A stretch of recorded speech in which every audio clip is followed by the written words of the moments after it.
I think not. I'd thought about politics for a while and realized that I had neither the patience. Recently, social media has been buzzing about a handwritten letter said to be from Scott Newman, the eldest son of the legendary blue-eyed actor Paul Newman. At first, people thought it was merely a sorrowful farewell from a wounded soul, but just hours later, the contents of the letter shook all of Hollywood. In those trembling lines, Scott not only spoke of his lonely childhood, but also revealed the dark secret that the Newman family had kept hidden for decades. The real reason Paul Newman left his mother, Jackie Witt, the times he pretended to love in order to keep his perfect image, and especially the ambiguous relationship between Paul Newman and a famous fellow actor. And in today's video, we'll read through every word of that letter, the final confession of Scott Newman, the only son who dared to speak the truth about the man the world once idolized, but never truly understood. No one might have imagined that behind the glittering fame of Hollywood, the life of Paul Newman began in a small apartment in Chicago in the late 1940s. At that time, Paul was just a young man studying at Yale University, living a hard life, and performing in small theaters to make ends meet. That was where he met Jackie Witt, a 19-year-old girl with golden hair, deep eyes, and a radiant smile. At first sight, they said Paul fell in love with Jackie instantly. The two married in December 1949, when Paul's career was still uncertain. Just starting out, Paul decided to pursue acting in New York, where Jackie left behind her promising modeling career to take care of the family. She believed that love and loyalty would keep them together forever. In 1950, Scott Newman was born.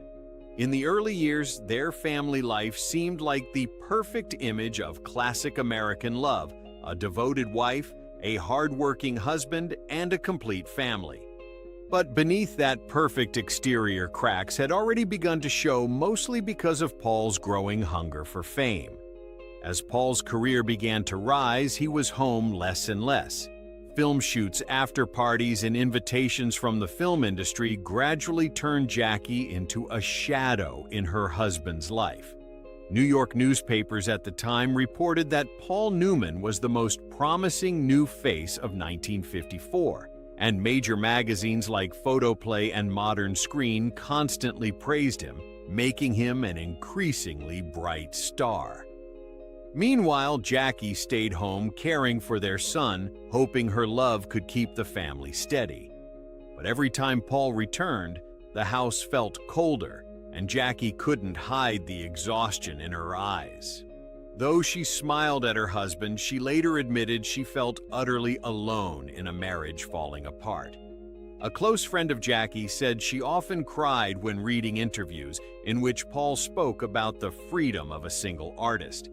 Scott, growing up, witnessed all this pain. In his final letter, he wrote, "I still remember how Mom used to sit alone by the window. She never said anything, just stared outside as if waiting for someone. I think maybe she was waiting for Dad." At that time, Paul Newman's career had skyrocketed, and he didn't even notice his family life was crumbling. In 1953, he signed a contract with Warner Brothers and officially became one of Hollywood's top stars.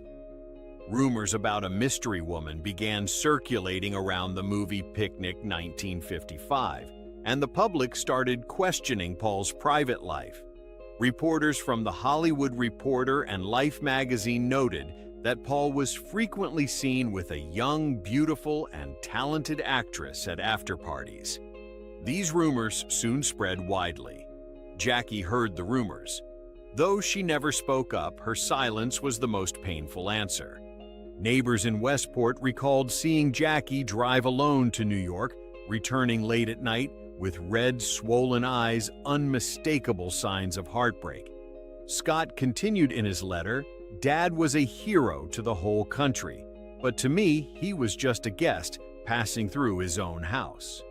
Mom never said a bad word about him, but I could feel every wound in her silence." The growing distance pushed their marriage toward collapse. Paul became increasingly consumed by work, and Jackie, though loving and selfless, was emotionally drained.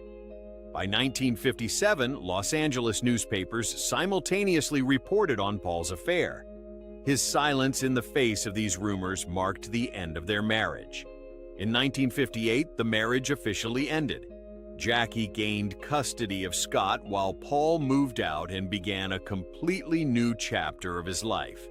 Scott's letter ended with painful words. Mom once said Dad was the only man in her world. But now I'm not sure he ever belonged to that world at all. A year later, the name Joanne Woodward began appearing everywhere as the woman who had completely changed Paul Newman's life. I never understood why Dad left Mom. Even though she gave him everything, I only saw him drift further away, as if a part of him no longer belonged to our family. When Paul Newman and Jackie Witt were still married, Paul began a romantic relationship with Joanne Woodward, a talented actress he met on the set of The Long Hot Summer in 1953. While Paul was becoming a rising star with a glittering career, Joanne was a young, ambitious actress seeking recognition in the film industry. Their connection wasn't just friendship, it grew into something much deeper. Although Paul was already married, the relationship between him and Joanne became a love they could no longer hide. They couldn't resist their feelings and began spending private time together, though the relationship couldn't be public. Those evenings together, long late-night talks after filming their bond, deepened. Surely for Jackie, Paul's absences couldn't go unnoticed. Yet she stayed silent, a silence that spoke of pain. Even though they tried to keep it secret, their relationship couldn't stay hidden in gossip-filled Hollywood.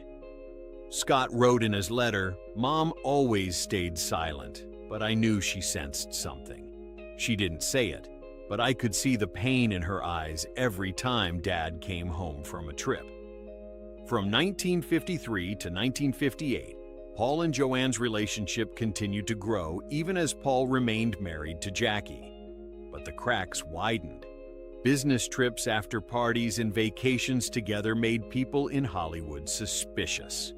The Hollywood Reporter, Variety, and tabloids began publishing pieces that, though indirect, made their affair increasingly obvious. Paul Newman never officially admitted his relationship with Joanne, but people in the industry, even close friends, began to notice undeniable signs. In the mid-1950s, Paul and Joanne spent a great deal of private time together. They traveled together, shared important moments, and appeared at events without trying to hide it. For Jackie, the truth became undeniable. She had known for a long time but chose silence, unable to face the painful truth.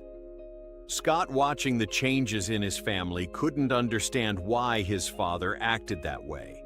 He wrote, "Why did Dad choose someone else when Mom had done everything for him? She stood by him through his hardest years, yet he sought love elsewhere. I'll never understand that." Eventually, the truth came out. Jackie discovered that Paul and Joanne's relationship wasn't just a rumor, it was real. The heartbreak of Paul's betrayal didn't just wound Jackie, it deeply scarred Scott as well. He witnessed the collapse of his family, his mother unable to endure the distance and betrayal any longer. When Paul and Joanne officially became a public couple in 1958, Paul and Jackie's marriage ended. Jackie gained custody of Scott, and Paul left to start a new life with Joanne. After the divorce, Paul Newman and Joanne Woodward married and had 3 children together, Eleanor Nell, Melissa, and Claire Newman. However, in the years that followed, Paul continued to struggle with unresolved emotional issues. Drinking and anger problems caused ongoing turmoil in his relationship with Joanne, making their home life tense. For Scott, even though his father had found a new partner, he never escaped the feeling of abandonment. His father's betrayal wasn't just a blow to Jackie, it was a lifelong wound for Scott, who always lived under the overwhelming shadow of a famous father. After marrying Joanne Woodward, it seemed Paul Newman had finally found peace in a new family, but in truth, it was a battle within himself. Though the love between Paul and Joanne was real, their early years together were not peaceful. They were filled with emotional storms. Despite his fame, Paul carried unresolved inner struggles. He had long battled an unhealthy dependence on alcohol, which began in the early 1950s when his career was rising. Drinking became his way to cope with stress from work and family. Paul's drinking led to endless nights and unexplained outbursts of anger.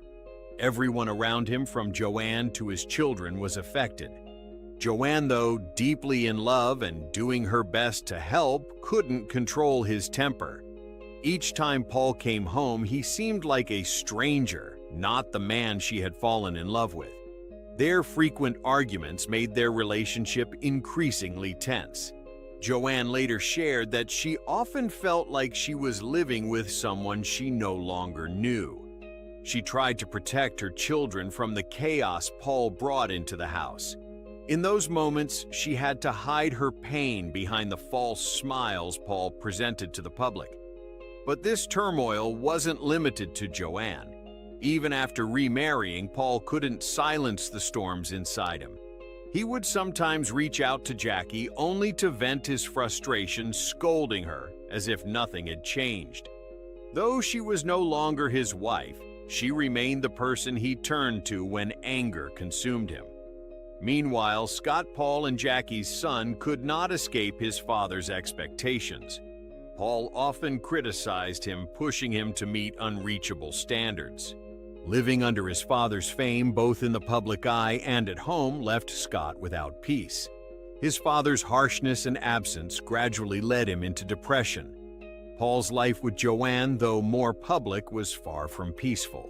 Drinking, anger, and emotional struggles turned him into a father who often failed his children, and a husband unable to sustain lasting happiness. Though Joanne loved him deeply, she couldn't bear the pain of his unpredictable moods forever. Despite everything, Paul Newman always affirmed his love for Joanne. He admitted feeling guilty for his past mistakes, but confessed he couldn't change who he was. Their bond was powerful, yet even that love couldn't erase the old wounds. Paul's life, whether with Joanne Woodward or within his family, remained haunted by inner conflict. Those who loved him couldn't escape the impact of his unresolved pain. In the end, Paul Newman could never completely escape himself, and those struggles, even with Joanne by his side, remained shadows that followed him through his life. Things did not end there. The connections in Paul's life did not stop at his wife and children. Stories about same-gender relationships would continue to jolt Hollywood and push Paul Newman's life into a state more tangled and complicated than ever.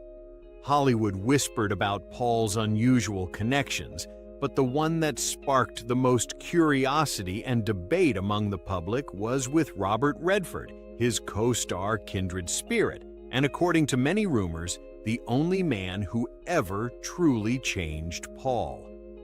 I don't understand what Dad found in him. Maybe it was something Mom could never give him: freedom, or perhaps an understanding he didn't dare seek within himself. They first met in the legendary film Butch Cassidy and the Sundance Kid in 1969. From their earliest days working together, an indescribable bond existed between them. They understood each other through glances, lines of dialogue, and the quiet pauses on set. Crew members recalled that Paul and Robert would spend hours together after filming, not saying much, simply sharing drinks, talking, or staring into the distance. At first, people saw this as a friendship between two gifted men. But after the film wrapped, they continued to meet, appearing together at parties, taking private trips, and enjoying long holidays in Europe. Once Vanity Fair revealed that they stayed in the same villa in the south of France during a 1971 vacation, each reportedly had a separate room, but only one bed was used. According to someone on the crew, the connection between them began to cross the line of friendship. Paul, always passionate about experience, initially viewed it as an adventure in Hollywood's intricate world where everyone hid their own secrets. Then the unexpected happened. Paul Newman truly fell in love. When the rumors spread, Joanne was said to have grown furious and smashed a mirror in the bedroom. Yet Paul did not deny anything. He simply stayed silent, avoided all questions, and quietly kept his connection with Redford. Meanwhile, Robert Redford, reserved and carrying the polished image of an American gentleman, was torn between real feelings and social expectations. Dad was always searching for someone who understood him, but he chose people who never dared speak the truth. Maybe he feared the truth even more than loneliness, Scott wrote. Columnist Liz Smith, New York Post, 1982, reported that between 1970 and 1975, Paul and Robert still attended events together, but always kept just enough distance. Behind the scenes, however, it was different. They were spotted vacationing at Lake Tahoe and later in Amalfi, Italy, where a hotel staffer once said they looked more like a couple in love than friends. Insiders confirmed that Robert Redford once tried to end the relationship, fearing for both of their reputations. Paul, however, could not let go. He would often call Redford on late nights after drinking, and sometimes even show up at his house in Santa Monica, causing no small amount of trouble for Redford and his family. A mutual friend recalled that Joanne Woodward once had to personally take Paul home after he spent an entire night sitting in a car outside Redford's gate. "I saw Dad lose his sense of direction, as if he no longer knew who he was. Whenever he left home, he said he was going to work, but I knew he was running from something, maybe from himself," Scott continued. Throughout the 1970s, rumors about Paul Newman and Robert Redford became a hot topic in the press. Outlets like The Hollywood Reporter and People magazine repeatedly ran stories hinting that the relationship between the two stars went beyond friendship. Yet both men remained silent, never confirming, never denying. For Paul, this connection was both joy and torment. With Robert, he felt he could be himself, not a star, not Joanne's husband, just a lonely man finally understood. But once sober, Paul felt guilty, afraid of judgment, and afraid to shatter the flawless image he had built his whole life. As for Redford, though he cared deeply for Paul, he could not make it public. A soaring career and responsibilities to his family led him to keep quiet and slowly withdraw from Newman's life. They still appeared together on television and smiled through interviews, but there was a distance between them that no one else could grasp. When that friendship faded, Paul slipped into a long stretch of depression. He drank more, spoke less, and seemed to lose his way. To the public, he was still a screen legend, Hollywood's ideal man. But to Scott, he had become a weary father collapsing under his own emotions. Dad was no longer my hero. He was just a man trying to run from the very name Paul Newman. And then tragedy began. As Scott Newman gradually sank into depression, the result of a lifetime lived under the overwhelming shadow of his father, a man the world admired, yet whose son drifted lost in despair. I always felt I had to live under Dad's shadow. Everything was compared to him. I know I could never be like him. I just wanted to be myself. Maybe that was too much to ask. As the son of film legend Paul Newman, Scott Newman's life was defined from birth by one word: expectations. No one saw Scott as an individual. In the public eye, he was merely Paul Newman's son, a name that carried both pride and a crushing burden. Despite trying to prove himself in cinema, Scott never escaped his father's towering shadow. Paul was a legend in the hustler Cool Hand Luke and Butch Cassidy and the Sundance Kid roles that made him an icon. Scott, by contrast, was routinely described by the media as the lesser version of Newman whenever he appeared. He began acting in the early 1970s, appearing in a few smaller films like The Towering Inferno and Fraternity Row, but left little lasting mark. Reviews in the Los Angeles Times and Variety noted that Scott had the looks, but lacked soul in his acting. Those words cut deep. He longed to be recognized for his own abilities, not his father's fame. Dad was an incredible example, but I never achieved anything close. People said I had potential, but no one looked at me without thinking of him, Scott wrote in an unpublished memoir. Failure followed failure, and Scott withdrew. He avoided the public, declined interviews, and lived a quiet life in a small Los Angeles apartment. Friends said he often couldn't sleep, skipped meals, and spent long hours sitting silently by the window, an image that echoed his mother Jackie Wheat years before. Therapists diagnosed Scott with severe depressive disorder combined with social anxiety, leaving him feeling constantly watched, judged, and never good enough. At times he used tranquilizers and underwent cognitive behavioral therapy (CBT, but the effect did not last. Joanne Woodward Scott's stepmother tried her best to pull him from the darkness, but her care unintentionally deepened his insecurity. Joanne was an Oscar-winning actor as talented as Paul. To Scott, she embodied everything he felt he could never reach: success and recognition. The pressure came not only from the media and audiences, but also from his relationship with his father. Though Paul Newman loved his son, he never fully grasped Scott's emotional wounds. To Paul, failure was temporary. To Scott, it was collapse. Their meetings grew colder. Paul still spoke and showed concern, but their views of life were so different that they could not understand each other. He was a good father in everyone's eyes, but to me he was a stranger, carrying a glow I could never touch, Scott recorded in a 1977 diary. Later, Scott left film sets and became a motorcycle riding coach for stunt work, a less high-profile job that made him feel more real. Yet the depression did not relent. He drank often combined sleep aids and gradually lost emotional stability. Some close friends recalled that Scott once wanted to write a memoir about the life of a man living under his father's shadow, but the manuscript was never finished. The incomplete pages found in his apartment after he passed contained only a few final lines. I tried everything to be seen for who I am, but maybe that will never happen. Maybe I was born to be a name standing behind someone else. Depression did not just strip Scott of self-belief, it severed his connection to the world.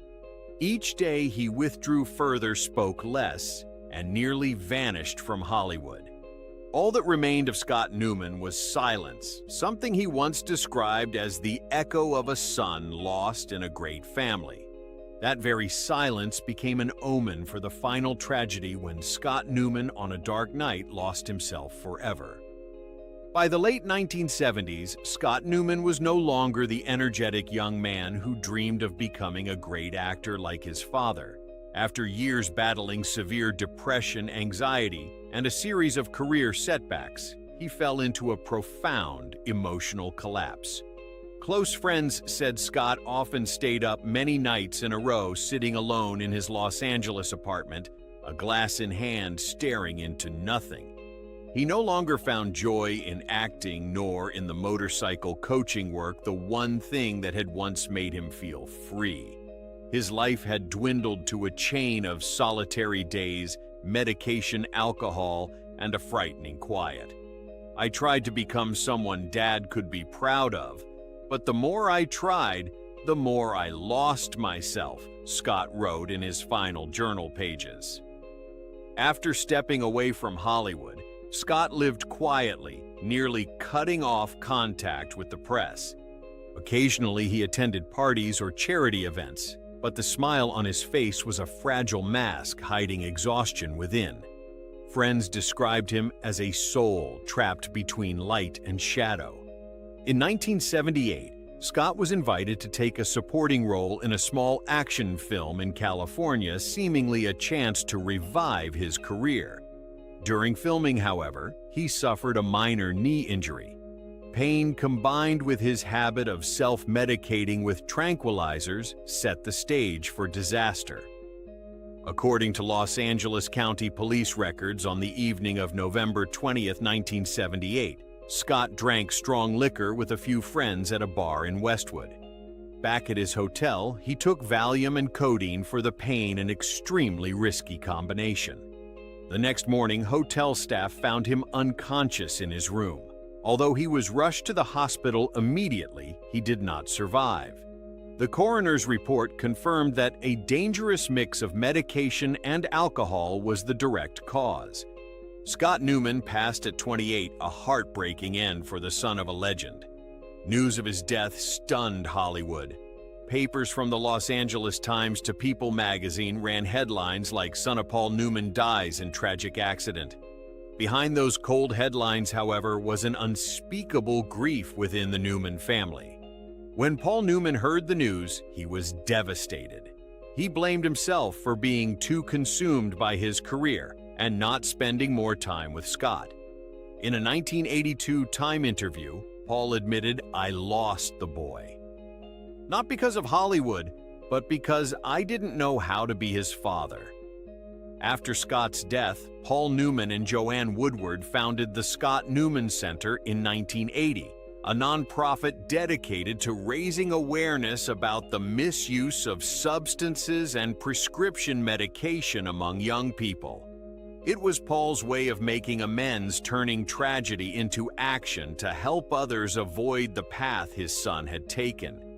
Yet even as the years passed, the pain never fully eased.